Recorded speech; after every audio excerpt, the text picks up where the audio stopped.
चमकौली नाम के एक छोटे से गांव में एक बहुत ही सुंदर बाग था, लेकिन कोई भी गांव वाला उस सुंदर बाग में जाने से डरा करता था। उनका मानना था कि अक्सर बाग के उस पार वाली गुफा के अंदर से किसी जिन्न की आवाजें आती हैं, जो आते जाते लोगों को आवाजें देता है, जिससे गांव वाले बहुत डरा करते थे। एक दिन गांव के दो युवक खेत पर आपस में बात करते हुए, अरे भाई, कल मैं उस बाग की तरफ गया था, वहाँ फिर से उस जिन की वही डरावनी आवाजें आ रही थी। अरे क्यों भाई, क्या करने गए थे तुम वहाँ? क्या तुम्हें पता नहीं बाग के पास वाली गुफा में जिन रहता है? अगर वो तुम्हें कहीं कुछ कर देता तो आइंदा फिर उस बाग की तरफ मत जाना। तभी वो वहाँ से बात करते हुए खेत से चले जाते हैं। अगले दिन गांव का एक लड़का रांझा, यार, इस गुफा में से आवाजें कौन देता होगा?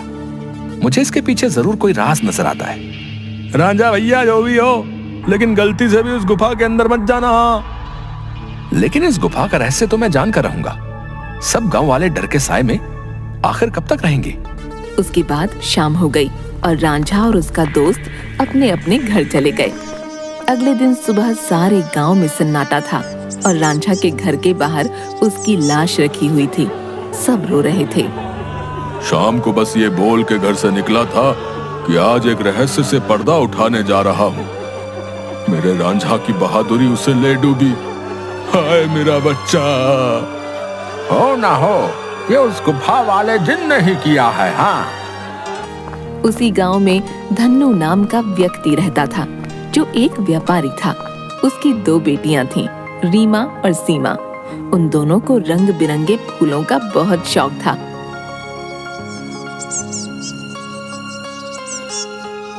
बहुत दिन हो गए हैं, चलो आज हम गांव के बाग में चलते हैं। न जाने क्यों हमें बाबूजी उस बाग में जाने से मना करते हैं। इस पूरे गांव में एक वही जगह है जहाँ कितने सुंदर सुंदर फूल होते हैं। हाँ सीमा, वो बाग सच में बहुत सुंदर है। उस बाग में बहुत सुंदर सुंदर फूल होते हैं, लेकिन बाबूजी हमें जाने नहीं देते। वो कहते हैं गांव के बाग के उस पार एक गुफा है जो बहुत ही भयानक है, हमारा जाना वहाँ सही नहीं होगा। लेकिन गांव की रांझा भाई की मौत के बाद तो गुफा और ज्यादा डरावनी लगने लगी है। अरे रीमा, ये सब झूठी बातें हैं, मुझे नहीं लगता वहाँ ऐसा कुछ है। और वैसे भी गांव वालों ने उस जिन्न को देखा नहीं, बस उसकी आवाज ही सुनी है। अगर सच में वहाँ कोई जिन्न होता तो क्या गांव वालों के सामने नहीं आता? हाँ, बोल तो सही रही हो सीमा, मुझे भी लगता है कि वहाँ कुछ नहीं है। चलो ठीक है, हम दोनों कल ही बाग में जाएंगे और हो सके तो क्या पता रांझा भाई की मौत का राज भी पता चल जाए। हाँ, कुछ नहीं है, वहाँ हम दोनों सुबह चलेंगे, तब तुम खुद ही देख लेना। लेकिन बाबूजी हमें नहीं जाने देंगे सीमा। कल बाबूजी सुबह किसी काम से शहर जाएंगे, उनके जाते ही हम दोनों बाग में जाएंगे। रीमा अपना सिर हिलाती हुई ठीक है। इसके बाद दोनों बहनें अपने कमरे में जाकर सो जाती हैं। अगली सुबह, देखो मेरी प्यारी बेटियों, मैं किसी काम से शहर जा रहा हूँ। तुम दोनों अपना ख्याल रखना और उस बाग में फूल तोड़ने मत जाना। वो जगह अच्छी नहीं है, कोई भी गांव वाला वहां नहीं जाता। पता है ना, रांझा भी वहीं जाने से मारा गया था। हम दोनों बहनें उस बाग में नहीं जाएंगी। इसके बाद धन्नू वहां से चला जाता है। उसके जाते ही दोनों बहनें उस बाग की तरफ जाने लगती हैं कि तभी एक गांव का आदमी उन्हें देख लेता है। अरे सीमा और रीमा बिटिया, तुम इस बाग की तरफ कहाँ जा रही हो? क्या तुम्हें नहीं पता कि बाग की उस तरफ एक गुफा है जो बहुत ही डरावनी है? वहां से अक्सर किसी जिन की आवाज आती है। अरे काका, हम दोनों बस बाग में ही जा रहे हैं, वहाँ से कुछ फूल लेकर बस अभी आ जाएंगे। आप चिंता मत कीजिए, हम बाग के उस तरफ वाली गुफा में नहीं जाएंगे। चलो ठीक है बेटिया, लेकिन तुम दोनों शाम होने से पहले आ जाना। अच्छा, अब मैं चलता हूँ। इसके बाद वो आदमी वहाँ से चला जाता है। थोड़ी दूर चलने पर सीमा और रीमा देखती हैं कि दो चोर आपस में बातें कर रहे होते हैं। अरे भाई, हम ये सही कर रहे हैं क्या? गांव वाले तो कहते हैं उस गुफा में एक जिन रहता है जो लोगों को आवाजें देता है। मुझे नहीं लगता है ऐसा कुछ है। वो गुफा गांव के सरपंच की है। मुझे तो लगता है उसमें बहुत सारा खजाना होगा। सब गांव वालों को डराने का बहाना है। बस चलो, चलकर आज देख ही डालते हैं। इसके बाद वो दोनों गुफा की ओर जाने लगते हैं। उन्हें गुफा की ओर जाता देख रीमा और सीमा भी उनके पीछे जाने लगती हैं कि तभी वो देखती हैं कि वो दोनों चोर गुफा के अंदर जाने ही वाले होते हैं कि वहाँ एक औरत आती है जो देखने में काफी भयानक होती है और उसके हाथ में एक टोकरी होती है जिसमें बहुत सारे रंग बिरंगे फल होते हैं। तभी वो औरत उन दो चोरों से कहती है, कहाँ जा रहे हो तुम दोनों? क्या तुम्हें पता नहीं इस गुफा में एक जिन्न रहता है? वो तुम्हें मार डालेगा। चले जाओ यहाँ से, चले जाओ। क्या कहा? जिन? अरे बाबा। कि तभी उस जिन्न की आवाज आती है, कौन है वहाँ? क्या कोई मुझे सुन पा रहा है? अंदर आओ, निकालो मुझे यहाँ से। जिन्न की ऐसी डरावनी आवाज सुनकर वो दोनों डर जाते हैं। अरे भैया भागो, इस गुफा के अंदर तो सच में कोई जिन है, भागो यहाँ से। और वो दोनों वहाँ से भाग जाते हैं। मैंने तो पहले ही कहा था, यहाँ दोबारा मत आना, वो तुम्हें जिंदा नहीं छोड़ेगा। ये सब रीमा और सीमा देख रही थीं कि तभी वहाँ रीमा और सीमा के सामने वो औरत आ जाती है जो देखने में काफी भयानक होती है, जिसके हाथ में बहुत सारे रंग बिरंगे फल होते हैं। कहाँ जा रही हो तुम दोनों? सीमा और रीमा डरते हुए, हम तो बस ऐसे ही बाग घूमने आए थे काकी, लेकिन आप यहाँ क्या कर रही हैं? मैं तो यहीं रहती हूँ, यही बाग मेरा घर है। तुम दोनों यहाँ से जल्दी चली जाओ, वरना वो जिन तुम्हें छोड़ेगा नहीं। जाओ यहाँ से। क्या सच में बाग के उस पार वाली गुफा में कोई जिन्न है काकी? हाँ, और वो बहुत खतरनाक है। तुम दोनों यहाँ से जल्दी चली जाओ। इसके बाद वो औरत वहाँ से चली जाती है। मुझे बहुत डर लग रहा है, अब मैं इसके आगे नहीं जाऊंगी। मुझे लगता है वो औरत सच बोल रही है, वो जिन्न हमें मार डालेगा। मैं नहीं जाऊंगी उस गुफा में। ठीक है, तो मेरा यही इंतजार करना। मैं सच जानना चाहती हूँ, क्या वाकई वो आवाज जिन्न की है या नहीं? इसलिए मैं तो गुफा के अंदर जा रही हूँ। तुम यहाँ से कहीं मत जाना, मैं जल्दी आ जाऊंगी। इसके बाद रीमा अकेले ही आगे चलती है।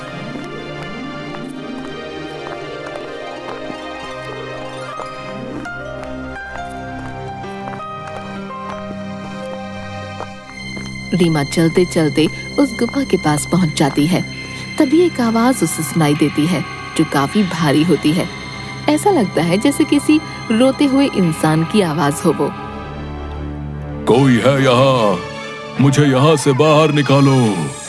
मैं इस गुफा में बरसों से कैद हूँ, निकालो मुझे यहाँ से।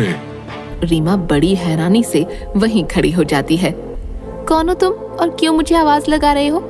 क्या तुम वही जिन्न हो जिसके बारे में गांव वाले बात करते हैं? क्या सच में तुम यहाँ इस गुफा में हो? हाँ, मैं जिन हूँ। मैं कई सालों से इसी गुफा में कैद हूँ। मेरी सहायता करो लड़की, मेरी बात मानो। मैं तुम्हें कोई नुकसान नहीं पहुंचाऊंगा। तुम मुझे इस गुफा से आजाद कर सकती हो। इसके बाद मैं यहाँ से हमेशा के लिए चला जाऊंगा। मेरी सहायता करो। क्या सच में हमेशा के लिए तुम यहाँ से चले जाओगे? मैं तुम्हारी सहायता जरूर करूंगी। मुझे क्या करना होगा जिन? बताओ मुझे, मैं अवश्य ही करूंगी। तभी गुफा के दरवाजे खुलते हैं और रीमा उस गुफा के अंदर चली जाती है।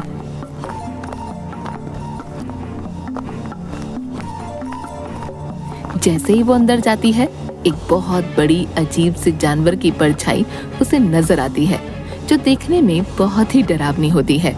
आओ लड़की, तुम्हारा जिन की इस गुफा में स्वागत है। मैं कई सालों से गुफा के बाहर आते जाते लोगों को आवाजें लगाता हूँ। सब गांव वाले डर कर भाग जाते हैं। कोई भी गांव वाला इस गुफा में आने की हिम्मत नहीं कर पाता। लेकिन तुम बहुत ही बहादुर लड़की हो जो इस गुफा में अकेली चली आई हो। क्या तुम जिन्न हो? लेकिन तुम मुझे दिखाई क्यों नहीं दे रहे हो? क्या तुम किसी को दिखाई नहीं दे सकते हो? नहीं, मैं जिन नहीं हूँ लड़की। मैं उस जिन की परछाई हूँ। वो जिन तो इस गुफा के कैद खाने में बरसों से कैद है। वो बाहर नहीं आ सकता है। मैं उसकी परछाई हूँ। परछाई? तुम मुझे ये बताओ कि वो जिन इस गुफा में कैद क्यों है? क्या जिन्न के इस गुफा में रिहा होने का कोई मार्ग नहीं है? मार्ग है लड़की, और तुम उस मार्ग तक पहुंच सकती हो, लेकिन इसके लिए तुम्हें इस गुफा के तहखाने में जिन के पास जाना होगा। वही जिन तुम्हें उसकी मुक्ति का राज बताएगा। जिसके बाद रीमा हाथ में जलती हुई एक आग की मशाल लेकर उस गुफा की ओर जाती है। जैसे ही रीमा तहखाने के अंदर जाती है तो उसे एक आग जलती हुई दिखाई देती है। वो जैसे ही उस आग के पास जाती है, हे जिन, मैं यहाँ तुम्हारी मदद करने आई हूँ, क्या तुम मुझे सुन सकते हो? उसे उस जिन्न की आवाज आती है। आओ बहादुर लड़की, मैं तुम्हारा ही इंतजार कर रहा हूँ। मैं जानता हूँ कि तुम ही मुझे इस गुफा से मुक्ति दिला सकती हो। तुम्हारा इस गुफा में स्वागत है लड़की। तुम बहुत ही बहादुर हो जो इस गुफा में आई हो। मेरा नाम जिनाद है। मैं यहाँ कई सालों से बंद हूँ। मेरे सामने आओ जिन्नात, मैं तुम्हें देखना चाहती हूँ। कि तभी अचानक से जिन्नात उसके सामने आता है, जो बहुत ही डरावना होता है। एक बहुत ही भयानक सा दिखने वाला, जिसके सिर पर एक लंबी चोटी होती है जो काफी बड़ा होता है। रीमा के सामने वो आता है। उसे देखकर रीमा थोड़ा डर जाती है। देखो, तुम डरो मत लड़की, मैं तुम्हें कुछ नहीं करूंगा। मैं जानता हूं कि तुम मेरी मदद करने आई हो, लेकिन मेरी मदद करना इतना भी आसान नहीं है। तुम एक बार और सोच सकती हो। क्या तुम वाकई मेरी मदद करना चाहती हो? लेकिन मैं तुम्हारी मदद कैसे कर सकती हूँ, और तुम यहाँ कैद कैसे हुए? बताता हूँ। बहुत साल पहले इस गुफा में एक औरत रहती थी। वो बहुत गरीब थी। वो गुफा के बाहर वाले बाग से फल तोड़ा करती थी और उन्हें ही खाया करती थी। एक दिन उसने बाग के सारे फल तोड़ लिए और यहां इस गुफा में लेकर आ गई। उन्हीं फलों के बीच एक रहस्यमयी फल भी था, जो बहुत ही चमकदार था और जिस पर मेरी नजर थी। वो फल मेरी उम्र 100 साल और बढ़ा सकता था, लेकिन मैं उस फल को तब तक नहीं छू सकता था जब तक कोई इंसान उस फल को उसके पेड़ से तोड़ ना ले। एक दिन वो औरत चमकदार फल को उसके पेड़ से तोड़कर इस गुफा में ले आई। जब मैंने देखा तो मैं उसके पीछे इसी गुफा में आ गया और मैंने उससे कहा कि हे औरत, तुम जो बाग से सबसे सुंदर और चमकदार फल तोड़कर लाई हो, वो मुझे दे दो। इसके बदले में तुम जो भी 2 इच्छाएं मांगोगी वो पूरी होंगी। ठीक है, मैं तुम्हें वो फल दे देती हूँ, लेकिन मेरी 2 इच्छा है। पहली ये कि तुम मुझे वरदान दो, आज से ये बाग मेरा होगा, और दूसरी ये कि तुम इस गुफा में ही कैद रहोगे, ताकि इस बाग में कोई भी तुम्हारे डर से ना आ सके और हमेशा के लिए मैं ही इस बाग में राज करूं। वो औरत मुझे फल तो दे देती है। उस फल से मेरी उम्र तो 100 साल बढ़ गई, लेकिन उस औरत को दिए गए वरदान की वजह से मैं यहीं कैद हो गया। तब से ही मैं इस तहखाने में कैद हूँ। क्या अब से पहले किसी ने आपको यहाँ से बाहर निकालने की कोशिश नहीं की? इससे पहले गांव के एक लड़के ने मुझे बचाने की हिम्मत दिखाई थी, लेकिन जैसे ही वो लड़का उस चमत्कारी फल को लेकर गुफा में आ रहा था, तभी उस बूढ़ी औरत ने उसको मौत के घाट उतार दिया और सारे गांव में बात फैल गई कि मैंने उसको मारा है। हाँ, वो लड़का हमारे गांव का रांझा भैया थे। उसको उस बूढ़ी औरत ने मारा। मैं आपको यहाँ से आजाद जरूर करवाऊंगी, लेकिन मुझे तुम्हें यहाँ से आजाद कराने के लिए करना क्या होगा? तुम्हें यहाँ से उस बाग में जाना होगा। वहां तुम्हें उस बाग में रहने वाली उसी औरत की झोपड़ी दिखेगी, जिसके कारण मैं इस गुफा में कैद हूँ। तुम्हें उसकी झोपड़ी में जाना होगा। वहां से तुम्हें सबसे सुंदर और चमकदार फल लाना होगा। मेरी मुक्ति का राज उस फल में ही कैद है। ध्यान रखना बहादुर लड़की, उस औरत की झोपड़ी में कोई नहीं जा सकता है। जब वो सो रही होगी, तुम्हें तब ही जाना होगा और उसकी फलों की टोकरी में से सबसे चमकता फल लेकर आना होगा। उसी फल में तुम्हें मेरी मुक्ति का राज मिलेगा। लेकिन तुम्हें यह काम बड़ी होशियारी से करना होगा। अगर उस औरत को पता चल गया तो वो तुम्हें जिंदा नहीं छोड़ेगी। ठीक है जिन, मैं तुम्हारे लिए वो चमकदार फल जरूर लेकर आऊंगी। मैं तुम्हारा इंतजार करूंगा, बहादुर लड़की। इसके बाद रीमा वहाँ से बाग में जाती है और उस औरत की झोपड़ी की ओर बढ़ने लगती है। रीमा देखती है कि उस औरत की झोपड़ी में कोई नहीं है। वो इधर उधर देखती है और उस झोपड़ी के अंदर चली जाती है। रीमा अंदर जाकर देखती है कि बहुत सारे फल उस औरत की झोपड़ी में रखे हैं। अरे ये तो कितने सारे फल हैं, लेकिन इन सब में कोई भी फल बहुत ज्यादा नहीं चमक रहा। तभी अचानक रीमा देखती है कि वही औरत अपनी झोपड़ी की तरफ आ रही है। ये देखते ही रीमा दरवाजे के पीछे छुप जाती है। वो औरत अपनी झोपड़ी में आती है और उसके हाथ में एक टोकरी होती है जिसमें बहुत सारे फल रखे होते हैं। वो अपनी टोकरी एक टेबल पर रख देती है और पास ही पड़ी चारपाई पर सो जाती है। ये देख थोड़ी देर बाद रीमा बाहर आती है और उन फलों की टोकरी में से सबसे चमकता फल देखती है। लगता है यही वो चमकदार फल है जिसके बारे में वो जिन बात कर रहा था। रुको लड़की, तुम मेरा ये जादुई फल लेकर कहाँ जा रही हो? मुझे मेरा फल वापस करो, वरना मैं तुम्हें यहाँ से नहीं जाने दूंगी। रीमा ये सुनकर डर जाती है। मुझे फल ले जाने दो काकी, मैं इस फल को उस जिन्न को देकर उसे उस गुफा से आजाद कराना चाहती हूँ, ताकि सारे गांव वाले बिना डरे यहाँ सकें। मुझे इस फल को लेकर जाने दो काकी। क्या कहा लड़की? तुम मेरी कई सालों की मेहनत पर पानी फेर देना चाहती हो? उस जिन्न के रिहा होते ही ये सब गांव वाले मुझे इस बाग से निकाल देंगे। नहीं नहीं, मैं ऐसा नहीं होने दूंगी। मुझे ये चमकदार फल वापस करो। ये सुनकर रीमा वहाँ से उस फल को लेकर भागने लगती है और वो औरत भी उसके पीछे ही भागने लगती है।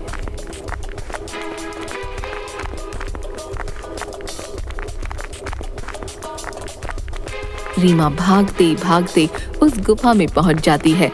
जैसे ही वो गुफा में पहुंचती है, वो जादुई फल उसके हाथ से नीचे गिर जाता है, जिसके गिरते ही तोते में बदल जाता है। रीमा ये देखकर हैरान हो जाती है। तभी वो औरत वहाँ आ जाती है। ये तुमने क्या किया लड़की? इस जादुई फल को नीचे गिरा दिया और अब ये तोता तुम्हें उस जिन्न की आजादी का सबसे आखिरी रास्ता बताएगा। नहीं, मैं ऐसा नहीं होने दूंगी, मैं तुम्हें मार डालूंगी। वो औरत रीमा को जैसे ही अपने हाथों से मारने आगे बढ़ती है, वो औरत अचानक से आग में जलने लगती है, जिसे देख रीमा हैरान हो जाती है। तभी एक आवाज सुनाई देती है जो उस जिन्न की परछाई की होती है। डरो मत बहादुर लड़की, इस लालची औरत को इसके किए की सजा मिल चुकी है। अब तुम्हें अपनी मंजिल का आखिरी पड़ाव पार करना है, जिसमें ये तोता तुम्हारी मदद करेगा। तभी अचानक से वो तोता उड़ने लगता है और गुफा में उसी तरफ भागने लगता है जहाँ वो जिन्न कैद था। रीमा भी उसके पीछे पीछे चलने लगती है।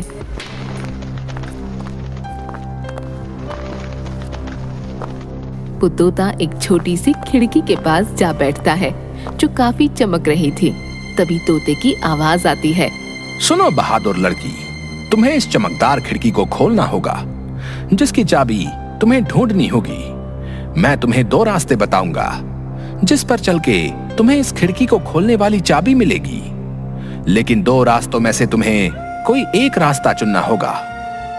पहला रास्ता एक गुलाब के फूल की तरफ जाता है, जो बाग की तरफ है। दूसरा रास्ता एक अंधेरे की तरफ है, जो इसी गुफा में उस तहखाने की तरफ जाता है जहां वो जिन कैद है। जाओ और अपना रास्ता चुन लो। रीमा काफी देर सोचने के बाद, मैं गुफा वाला रास्ता ही चुनूंगी जो अंधेरे की तरफ जाता हो। जिसके बाद रीमा गुफा की ओर चलने लगती है कि तभी रीमा को एक सिक्का दिखाई देता है। अरे ये इतना चमकता हुआ सिक्का यहाँ कैसे आया? और ये सिक्का इतना चमक क्यों रहा है? रीमा जैसे ही वो सिक्का हाथ में उठाती है, पूरी गुफा में रोशनी हो जाती है। अरे ये तो पूरी गुफा में रोशनी हो गई। तभी वो सिक्का अचानक उड़ने लगा। अरे ये सिक्का उड़ क्यों रहा है? रीमा उस सिक्के के पीछे पीछे चलने लगती है। थोड़ी दूर चलने पर रीमा देखती है कि 4 चाबियां अलग अलग रंग की थीं, जो हवा में उड़ रही थीं। अरे ये तो वही चाबियां हैं जिसके बारे में वो तोता बता रहा था। लेकिन अब इनमें से सही चाबी कौन सी होगी, ये कैसे पता चले? तभी रीमा को एक आवाज आई जो उस जिन्न की परछाई की थी। बहादुर लड़की, तुम्हें इनमें से एक चाबी उठानी है।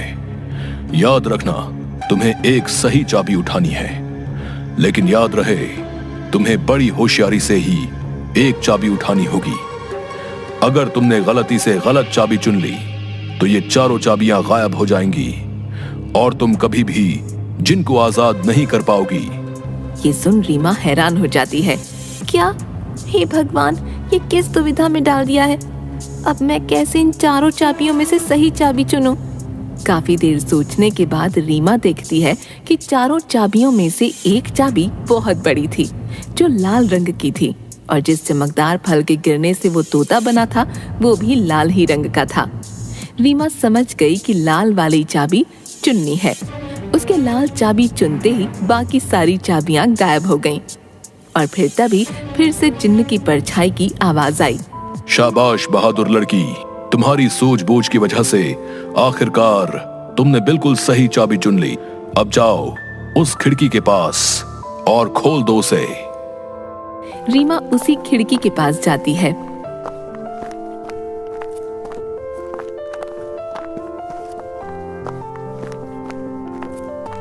और देखती है कि अभी भी वो तोता उस खिड़की के पास ही बैठा था। ये देखो, मैं इस खिड़की की चाबी ले आई हूँ। तुम वाकई बहुत बहादुर हो लड़की। अब तुम इस चाबी से इस खिड़की को खोल दो। रीमा जैसे ही उस चाबी को खिड़की में लगाती है, खिड़की अचानक से खुल जाती है। रीमा देखती है उस खिड़की के बाहर बहुत रोशनी थी, जिसकी चारों तरफ बहुत सारे चमकदार फल चमक रहे थे और बहुत सारी तितलियां उनके पास मंडरा रही थीं। वो तोता उस खिड़की में उड़ता हुआ चला जाता है और तोता खिड़की के बाहर जाते ही उस जिन्न में बदल जाता है, जो कई सालों से गुफा में बंद था।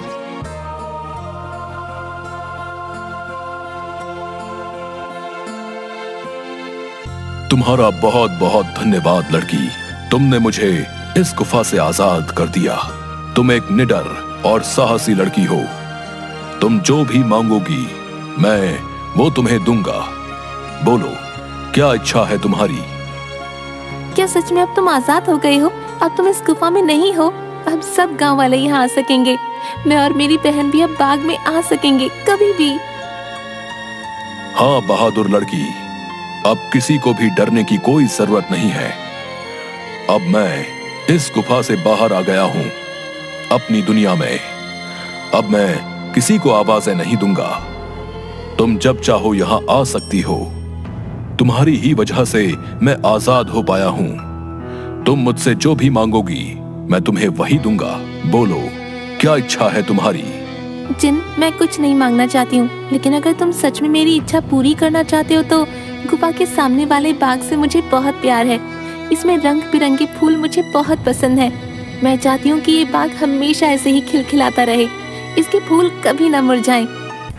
ठीक है बहादुर लड़की, तुम्हारी ये इच्छा जरूर पूरी करूंगा।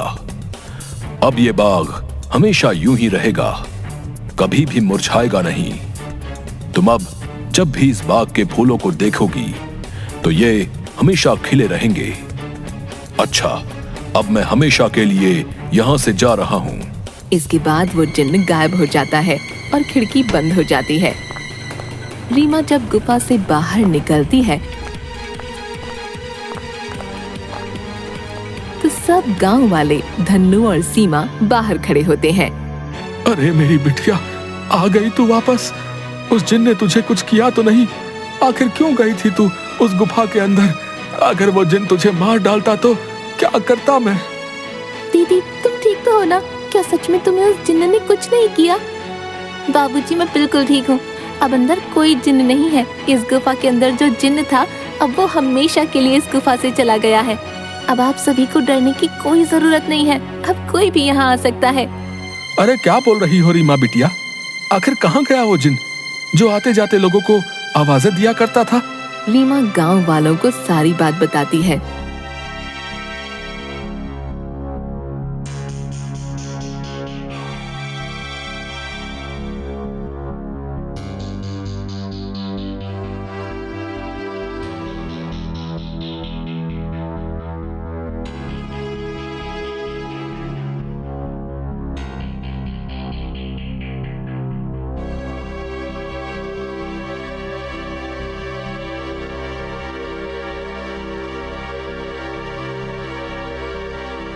थोड़ी देर बाद गांव वाले बहुत खुश होते हैं और रीमा से बोलते हैं, अरे रीमा बिटिया, तुम तो सचमुच में बहुत बहादुर हो। तुम्हारी वजह से ही अब वो जिन इस गुफा से आजाद हो गया है। अब हम गांव वालों को डरने की कोई जरूरत नहीं है और रांझा की मौत का रहस्य भी सब गांव वालों को पता चल गया। इसके बाद गांव वाले बिना डरे हंसी खुशी गांव में रहने लगते हैं।